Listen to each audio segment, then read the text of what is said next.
Hello student, आशा करते हैं आप लोग बहुत अच्छे होंगे। आज के इस ऑनलाइन सेशन में आप लोगों का बहुत बहुत स्वागत है। हम लोग कक्षा 12 के लिए केमिस्ट्री पढ़ रहे हैं, जिसके आज की इस क्लास में हम लोग पढ़ने वाले हैं गैस की द्रव में विलेयता। इसके पहले वाले लेक्चर में हम लोगों ने ठोस की द्रव में विलेयता देखा था, यानी कि ठोस की द्रव में विलेयता क्या होता है, ठोस की द्रव में विलेयता को प्रभावित करने वाले कारक क्या होते हैं, ये सब जो है कि पिछले क्लास में हमने डिस्कशन कर लिया है। और आज के इस क्लास में हम लोग गैस की द्रव में विलेयता क्या होती है और गैस की द्रव में विलेयता को प्रभावित करने वाले कौन कौन से कारक होते हैं, ये जो है कि आज की इस क्लास में हम पढ़ने वाले हैं। और इसमें एक महत्वपूर्ण नियम आता है जिसको बोलते हैं हेनरी का नियम। हेनरी का नियम बहुत ही ज्यादा इंपॉर्टेंट है। ये जो है कि हम लोग इसी टॉपिक में जो कि पढ़ने वाले हैं। तो चलिए अब हम लोग इस वीडियो की शुरुआत करते हैं। ठीक है, तो देखिए क्या है कि गैस की द्रव में विलेयता। गैस की द्रव में विलेयता क्या होती है, जैसे जो गैस होता है ये द्रव में विलेयता, जैसे आप सोच रहे होंगे कि क्या भाई गैस भी क्या द्रव में विलेय होती है, मतलब क्या गैस को भी हम लोग पानी में घोल सकते हैं? तो बिल्कुल भाई घोल सकते हैं। आपने देखा होगा जैसे पानी जो है, पानी के अंदर मछलियां कैसे जीवित रहती हैं? जो पानी है, पानी के अंदर मछलियां कैसे जीवित रहती हैं? क्योंकि भाई मछली जो होती है उनको भी तो ऑक्सीजन चाहिए होता है, वो भी तो सांस लेने के लिए ऑक्सीजन लेती है। तो कहने का मतलब ये है कि मछली भी क्या करती है, ऑक्सीजन को ग्रहण करती है। तो पानी में क्या घुली है, ऑक्सीजन तो घुली ही होती है। और अगर हम एग्जांपल आपको बताएं तो आप क्या करते हैं, कोल्ड ड्रिंक जो पीते हैं, आप जो कोल्ड ड्रिंक पीते हैं तो कोल्ड ड्रिंक में आपका क्या होता है, कार्बन डाइऑक्साइड की गैस घोली जाती है। जैसे आप जब कोल्ड ड्रिंक को पीते हैं तो जो जलन महसूस करता है गले में, वो आपका क्या होता है, किसके कारण होता है, कार्बन डाइऑक्साइड गैस के कारण होता है। जब आप बोतल खोलते हैं कोल्ड ड्रिंक का तो सिक करके आवाज आती है ना, तो ये जो सिक करके आवाज आ रही है वो है क्या, आखिर में वो क्या है, कार्बन डाइऑक्साइड की गैस है। जो कार्बन डाइऑक्साइड की गैस स्टोर हुई रहती है ऊपर, जो पानी में नहीं घुल पाती है, वो क्या करती है, जो खाली स्थान रहता है बोतल के अंदर वहां पे वो एकत्रित रहती है। और जैसे ही आप ढक्कन खोलते हैं तुरंत सिक करके जो है कि वो बाहर आ जाती है और वही आपको जो कि जलन महसूस कराती है। और आपने सुना होगा कि सोडा जी जो होता है, कुछ नहीं होता है सोडा जी में, केवल क्या करता है, पानी होती है। आप देखते हैं जो सोडा जी वाली, यानी कि जो सोडा बनाते हैं, जो सोडा वाटर होता है, सोडा जी नहीं, तो सोडा वाटर होता है, जो सोडा पानी होता है, उसमें क्या करते हैं वो सब कि पानी लेते हैं और पानी में एक जो है कि टंकी भरी रहती है, उसमें कार्बन डाइऑक्साइड की गैस होती है। इस टंकी में क्या होती है, कार्बन डाइऑक्साइड की गैस होती है और उसको हाई प्रेशर के द्वारा इस पानी में जबरदस्ती ठूस के उसको घोल दिया जाता है। और जब घोल दिया जाता है आप पीते हैं तो आपको थोड़ा सा जलन महसूस होती है और आपको जो है कि अच्छा महसूस होता है। बात समझ में आ गई ना? तो क्या है ये सब, कार्बन डाइऑक्साइड की गैस क्या है, पानी में घोली गई है। तो ये क्या है, कार्बन डाइऑक्साइड आपका क्या है, गैस है, और उसको जबरदस्ती पानी में क्या कर दिया गया है, घोल दिया गया है, यानी कि उसको जबरदस्ती पानी में डिसॉल्व कर दिया गया। तो ये सब जो कि एग्जाम्पल है गैस की द्रव में विलेयता का, और जो है कि हम लोग इसके बारे में डिटेल से पढ़ेंगे।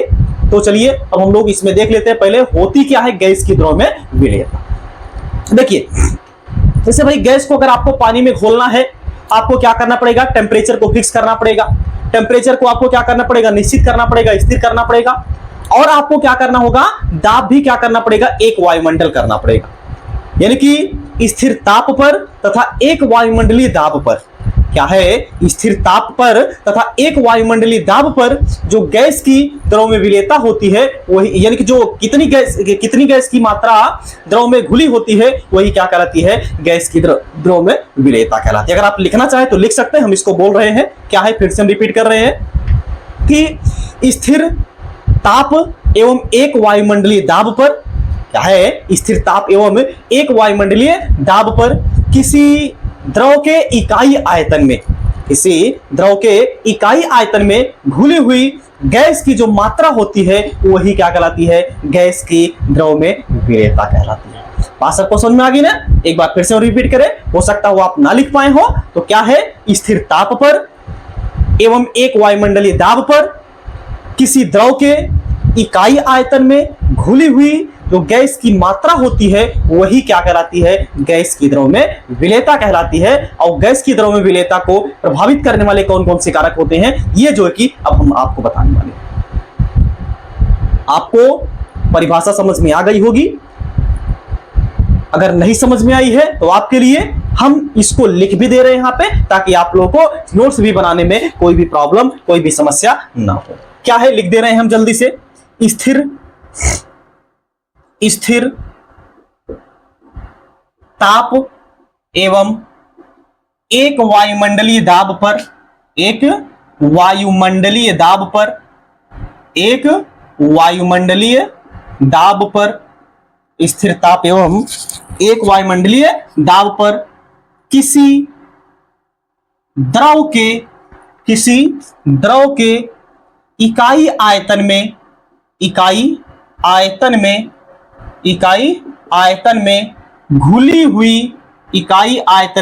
घुली हुई गैस की मात्रा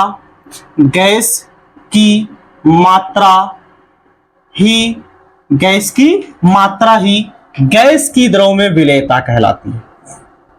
गैस की द्रव में विलेयता कहलाती है। विलेयता कहलाती है। बात सबको समझ में आ गई ना। तो क्या है, स्थिर ताप एवं एक वायुमंडलीय दाब पर किसी द्रव के इकाई आयतन में घुली हुई गैस की मात्रा ही क्या कहलाती है, गैस की द्रव में विलेयता कहलाती है। ठीक ना, इसको आप लोग नोट करिए। इसके बाद हम आपको ये बताएं कि गैस की द्रव में विलेयता को प्रभावित करने वाले कौन कौन से कारक होते हैं। बात समझ में आ गई ना, इसको पहले आप लोग नोट कर लीजिए। हो गया, ओके। चलिए अब आप हेडिंग लगाएंगे, गैस की द्रव में विलेयता को प्रभावित करने वाले कारक। ठीक, गैस की द्रव में विलेयता को प्रभावित करने वाले कारक, विलेयता को प्रभावित करने वाले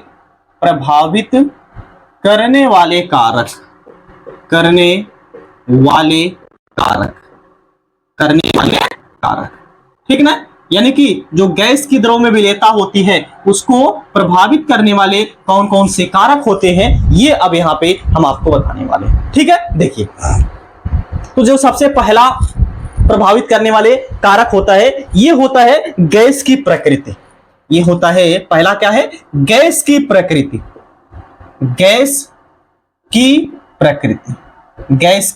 प्रकृति यानी कि नेचर ऑफ गैस। अगर आप हमारा पिछला क्लास देखे होंगे तो आपको पता होगा कोई भी चीज किसी में कैसे खुलता है, उसके लिए क्या प्रोसेस होता है, उसके लिए क्या प्रक्रिया होती है। एक चीज हम यहां पे आपको बताए थे, जो अपना होता है वो अपने को ही डुबाता है। बात समझ में आ गई ना, जो अपना होता है वो अपने को ही डुबाता है, ये चीज आप लोग जान लीजिए। आप डेली लाइफ में भी देखते होंगे, हो सकता है आपके साथ कोई घटना हुई भी होगी कि जो आपका सबसे ज्यादा खास होता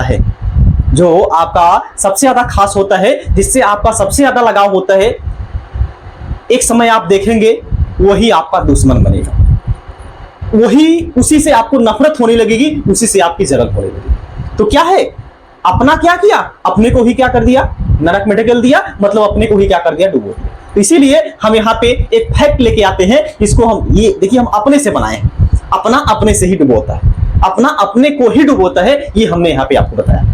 और आप डेली लाइफ में भी देखते होंगे, आप ना यकीन माने तो आप अभी मान लीजिए आपके साथ कोई घटना नहीं हुई होगी ऐसी, तो आप देखने की जो होगी बाद में आपके साथ ये घटना, यानी एक ना एक बार आप लोगों को ये घटना देखने को जरूर मिलेगी, जो आपका सबसे ज्यादा खास होगा, जिससे आपका सबसे ज्यादा लगाव होगा। अब देखिए, वो चाहे किसी भी के माध्यम से भी हो सकता है।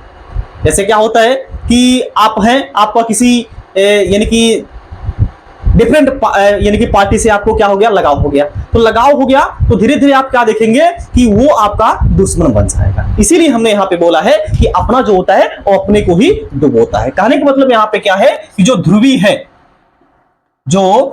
है वो किसमें घुलता है, ध्रुवी में ही घुलता है। जो ध्रुवी होता है वो ध्रुवी में ही घुलता है, और जो अध्रुवी होता है वो अध्रुवी में ही घुलता है।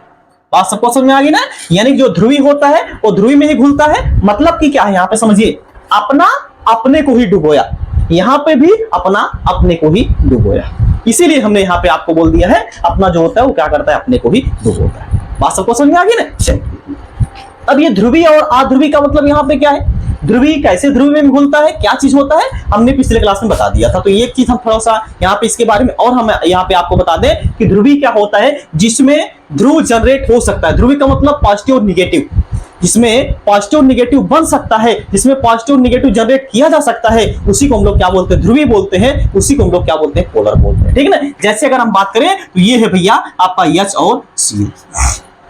इसमें अगर देखिए यहां पे जो दोनों इलेक्ट्रॉन हैं, क्योंकि सिंगल बॉन्ड है तो सिंगल बॉन्ड में कितना इलेक्ट्रॉन होता है भैया, 2 इलेक्ट्रॉन होता है। तो अगर दोनों इलेक्ट्रॉन, क्लोरीन क्या करेगा, अपनी तरफ क्या कर लेगा, आकर्षित कर लेगा, और आकर्षित भी करेगा। क्यों आकर्षित करेगा, क्यों खींचेगा, क्योंकि क्लोरीन यहाँ पे क्या है, स्ट्रांग है। स्ट्रांग का मतलब केमिस्ट्री से होता है यहाँ पे इलेक्ट्रोनेगेटिविटी से। जो इलेक्ट्रोनेगेटिविटी होती है, जिसकी जितनी ज्यादा स्ट्रांग होती है केमिस्ट्री की भाषा में, वह उतना ही ज्यादा ताकतवर यानी कि माना जाता है, उतना ही ज्यादा जो है कि धनी माना जाता है, एक प्रकार से। जैसे डेली लाइफ में होता है, आप अपने डेली लाइफ में देखते होंगे, जो जिसके पास ज्यादा पैसा होता है, जिसके पास ज्यादा पैसा होता है, ज्यादा लोग होते हैं, वो क्या होता है, अमीर होता है, धनी होता है। उसी तरीके से केमिस्ट्री की भाषा में अगर हम बोले तो धनी जो होता है वो कौन होता है, मोर इलेक्ट्रोनेगेटिव जो एलिमेंट होता है, जिसकी विद्युत ऋणात्मकता सबसे ज्यादा होती है, वो क्या होता है, सबसे ज्यादा धनी होते हैं। जितनी ज्यादा विद्युत ऋणात्मकता उतनी ज्यादा धनी। डेली लाइफ में जितना ज्यादा पैसा उतना ज्यादा धनी। बात समझ में आ गई? हाँ, तो ये है।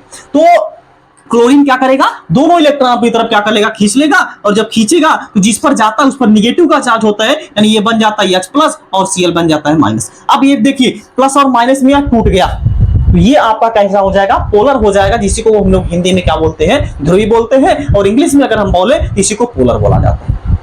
बात समझ में आ गई ना। ये होता है ध्रुवी। और दूसरा अगर हम बात करें अध्रुवी की, तो जैसे आपका H2 हो गया, इसको हम लोग क्या लिख सकते हैं, H2 जो है इसको हम लोग लिख सकते हैं H सिंगल बॉन्ड H लिख सकते हैं, ये है H2। अब यहाँ पे 2 इलेक्ट्रॉन है। अब यहाँ पे बताइए ये जो दोनों इलेक्ट्रॉन है यहाँ पे प्रेजेंट, ये कौन खींचेगा, H खींचेगा कि, यानी कि ये वाला H खींचेगा, ये वाला H खींचेगा? कौन ज्यादा ताकतवर है, जो ज्यादा ताकतवर होगा वही खींचेगा। अब यहाँ पे क्या, दोनों सेम ताकतवर, दोनों सेम ताकतवर है, तो ना तो यही खींच पाएगा और ना तो यही खींच पाएगा। बात समझ में आ गया? तो कौन खींचेगा, तो दोनों में से कोई नहीं खींच पाता है, इसीलिए ये आपका प्लस और माइनस में टूट नहीं पाता है। ये बोलते हैं एक तुम अपना ले लो और एक हम अपना ले लेंगे, तो यहाँ पे जो बन जाता है वो बन जाता है यहाँ पे रेडिकल, जिसको हम लोग मुक्त मूलक बोलते हैं। ठीक है ना। तो क्या यहाँ पे आयन में जनरेट हुआ, या क्या यहाँ पे आयन बना, नहीं बना। इसको हम लोग क्या बोलते हैं, नॉन पोलर बोलते हैं, या इसी को हम लोग हिंदी में क्या बोलते हैं, अध्रुवी बोलते हैं। तो अगर कोई किसी भी चीज में घुलना चाह रहा है तो दोनों का भैया नेचर क्या होना चाहिए, सेम होना चाहिए। अगर डिफरेंट नेचर के हुए तो दोनों एक दूसरे को हमेशा लात मार के भगाएंगे, कभी भी दोनों एक दूसरे को पास नहीं आएंगे। तो यहाँ पे क्या थे, दोनों अगर सेम है, दोनों का नेचर अगर सेम है, तो दोनों का नेचर सेम है, तो ये क्या होंगे, विलय होंगे, यानी घुलेंगे। अगर नेचर डिफरेंट है तो भैया एक दूसरे से दूरमय से देख करके लात मारना शुरू कर देंगे, भैया तुम्हारे पास आना मत, क्योंकि तुम डिफरेंट नेचर की हो, तुम्हारी प्रकृति अलग है, हमारी प्रकृति अलग है, तो हम तुम्हारे साथ, हमारा तुम्हारे साथ कोई भी मेल नहीं हो पाएगा। लेकिन अगर ध्रुवी होगा, अगर सेम प्रकृति के होंगे तो भैया आ जाओ। बोलते हैं ना कि अगर समान प्रकृति के हैं, जैसे जो होता है।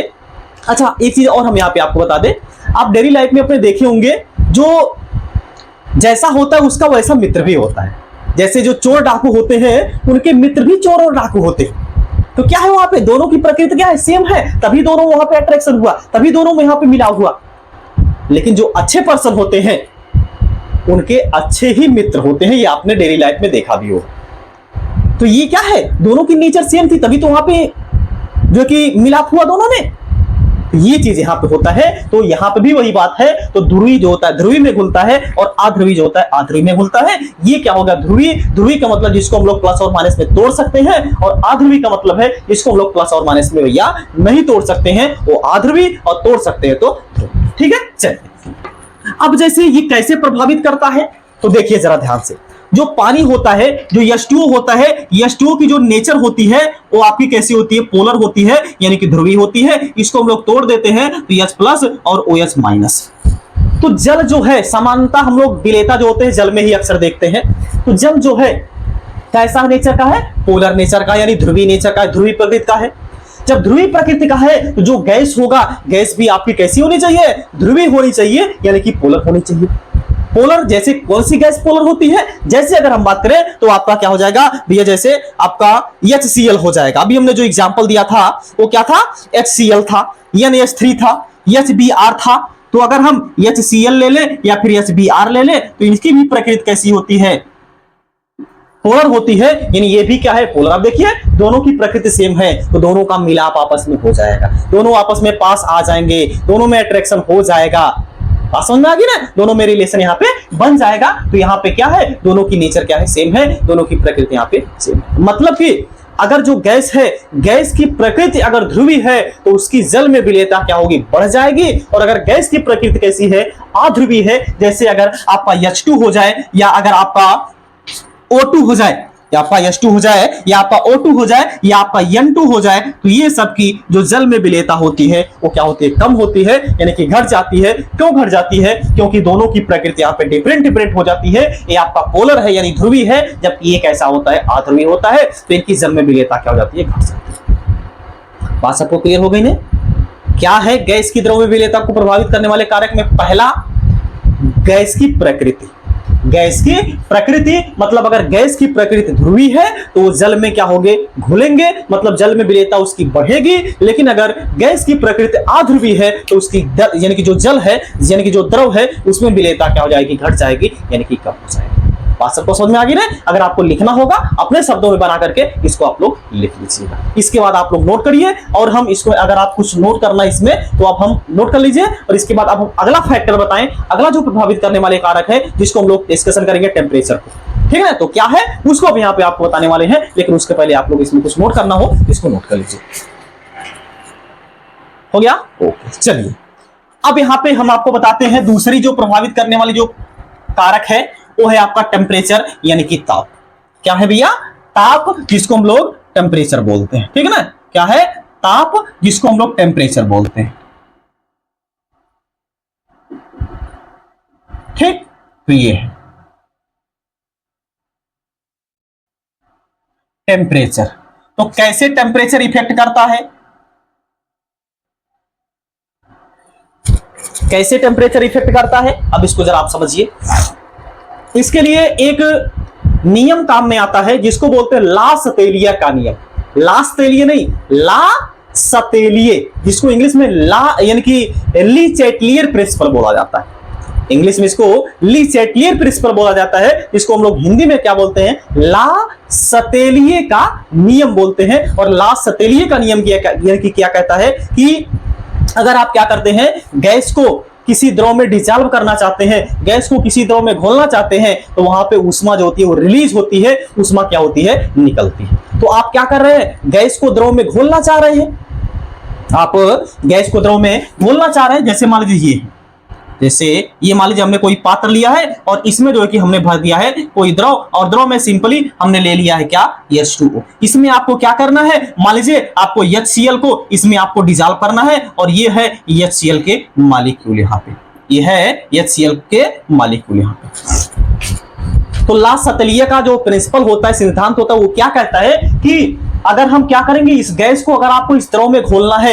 यहाँ पे ऊष्मा क्या होगी, निकलेगी। तो यहाँ पे तो ऊष्मा क्या कर रही है, निकल रही है, आप इसको घोलना चाह रहे हैं। ऊपर से अगर आप यहाँ पे T का मान क्या कर देंगे, बढ़ा देंगे, तो भैया यहाँ से तो ऊष्मा और ज्यादा निकलने लगेगी। एक तो वही होता है ना कहावत, जले पे नमक छिड़कना, जले पे नमक छिड़कना। ये तो खुद ही परेशान है कि गैस को हम पानी में कैसे घोले, और आप ऊपर से और यानी कि टेम्परेचर बढ़ा दे रहे हैं, इसका टेम्परेचर और आप बढ़ा दे रहे हैं, तो टेम्परेचर आप और बढ़ा देंगे, इसमें से ऊष्मा और निकलने लगेगी।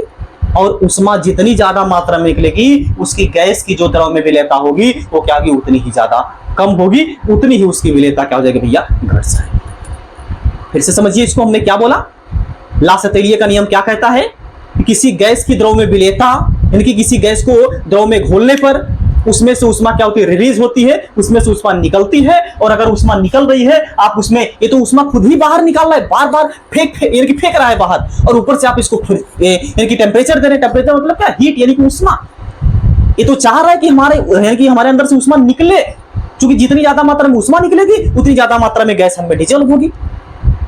ये तो चाह रहा है ऊष्मा निकालना, लेकिन आप ऊष्मा नीचे से फिर से दे रहे हैं। तो क्या ये गैस जो है ये द्रव में यानी कि घुल पाएगी, विलय हो पाएगी, नहीं हो पाएगी। आप देखे होंगे जो कोल्ड ड्रिंक होता है, कोल्ड ड्रिंक हमको ठंडी ही अच्छी लगती है। बहुत बढ़िया फैक्ट हम आपको यहाँ पे बता रहे हैं, जो कोल्ड ड्रिंक होती है आपको ठंडी ही अच्छी लगती है। क्या गर्म कोल्ड ड्रिंक कभी आप पिए हैं? एकदम बेकार लगता है, ऐसा लगता है कि जैसे अभी उल्टी हो जाएगी। ऐसा क्यों होता है? ऐसा इसलिए होता है क्योंकि जब वो ठंडा होता है उसका टेम्परेचर क्या होता है, जब लो होता है, जितना टेम्परेचर लो होता है उतनी ज्यादा मात्रा में एक कार्बन डाइऑक्साइड जो गैस होती है वो पानी में डिसॉल्व होती है, यानी कि घुली होती है। और जितनी ज्यादा मात्रा में कार्बन डाइऑक्साइड घुलेगी पानी में उतना ही ज्यादा हमको जलन महसूस होगा, उतना ही ज्यादा हमको काटेगा। काटना का मतलब यहाँ पे क्या है, गले में नहीं जलन महसूस होता है, उसी को हम अपने शब्दों में बोल रहे हैं काटना। बात समझ में आ गई ना? तो ये है आपका कोल्ड ड्रिंक ठंडी ही अच्छी लगती है। क्यों? क्योंकि जब ठंडी हम लोग कर देते हैं तो कार्बन डाइऑक्साइड ज्यादा मात्रा में जो पानी है उसमें डिसॉल्व हो जाती है, यानी कि घुल जाती है। क्योंकि वहां पे टेम्परेचर जब लो हो जाता है वहां पे ऊष्मा क्या होती है, जब निकल जाती है तो ज्यादा मात्रा में गैस यहाँ पे क्या होती है, इस पानी में डिसॉल्व हो जाती है। तो ये था दूसरा प्रभावित करने वाले कारक, टेम्परेचर यानी कि ताप। अगर आप क्या करेंगे, ताप का मान बढ़ाएंगे तो गैस की द्रव्यमानता क्या हो जाएगी, घट जाएगी। बात समझ में आ गई ना? हाँ, तो अगर आप इसको लिखना चाहें तो अपने शब्दों में इसको बना करके आप लोग लिख सकते हैं। ठीक है ना? तो पहला फैक्टर हमने क्या बताया, पहला था विलेय यानी कि गैस की प्रकृति। गैस की प्रकृति में अगर गैस की प्रकृति कैसी है, ध्रुवीय है, तो वो जल में क्या होगी, विलेय होगी, यानी जल में उसकी विलेयता बढ़ेगी। लेकिन अगर गैस की प्रकृति अध्रुवीय होगी तो उसकी जल में विलेयता क्या हो जाएगी, घट जाएगी। दूसरा क्या था, टेम्परेचर यानी कि ताप। अगर आप क्या करेंगे, ताप का मान बढ़ाएंगे तो उसकी यानी गैस जो है उसकी द्रव में विलेयता घट जाएगी। क्यों घट जाएगी? क्योंकि यहाँ पे एक फैक्टर वर्क करता है जिसको हम लोग क्या बोलते हैं, Le Chatelier principle, Le Chatelier principle बोलते हैं, जिसको हम लोग हिंदी में क्या बोलते हैं, ला चैटलियर का सिद्धांत बोलते हैं, ला चैटलियर का नियम बोलते हैं। ये कहता है जितनी ज्यादा मात्रा में आप क्या करेंगे, गैस को द्रव में घोलेंगे उतनी ज्यादा मात्रा में आपको ऊष्मा क्या होगी, रिलीज होगी। और ऊष्मा रिलीज हो रही है, ऊपर से आप फिर से उसे ऊष्मा दे रहे हैं, इसकी द्रव में विलेयता क्या हो जाती है, घट जाती है। इसको आपको पहले नोट करना हो तो नोट कर लीजिए। हो गया? ओके। तो ये जो आज की क्लास है हम यहीं पे समाप्त करेंगे, यहीं पे खत्म करेंगे। इसके बाद अगला जो वीडियो लेक्चर आएगा उसमें हम लोग हेनरी का नियम, जो कि मोस्ट इंपॉर्टेंट टॉपिक है, उसको हम लोग डिस्कशन करने वाले हैं। ठीक है ना? अगर इस वीडियो में आप लोग को कोई भी दिक्कत होगी तो आप कमेंट बॉक्स में बताइएगा। और कमेंट बॉक्स में आप ये जरूर बताइएगा कि आप लोगों को ये वीडियो लेक्चर समझ में आता है कि नहीं समझ में आता है, या फिर कोई समस्या है आप कमेंट बॉक्स के माध्यम से एक प्यारा सा कमेंट जरूर से जरूर कर दिया करिए। वही कमेंट हमको जो है कि मोटिवेशन देता है। और ये जो चैनल है, इस चैनल पर आप लोगों को फिजिक्स का भी वीडियो लेक्चर अपलोडेड मिलता है। अगर आप चाहते हैं फिजिक्स का भी टॉपिक, कोई भी टॉपिक पढ़ना, तो आप कमेंट बॉक्स में बता दीजिएगा। अन्यथा हम जो मापन और मात्रक होता है वो लेसन हम शुरू किए हैं और वही लेसन हम यहाँ पे लेकर के चल रहे हैं। प्लेलिस्ट उसकी बनी हुई है, आप जाकर के वहां पे देख लीजिए, सीन कर लीजिए। आपको फिजिक्स में भी कोई भी समस्या होने नहीं देंगे। और ये वीडियो जो है कि अपने सभी दोस्तों के साथ, मित्रों के साथ जरूर शेयर करिए। इसके साथ अब हम लोग मिलते हैं नेक्स्ट क्लास में। तब तक आप लोग जहां भी रहिए, स्वस्थ रहिए, मस्त रहिए और अपने माता पिता का ख्याल रखिए। जय हिंद, जय भारत।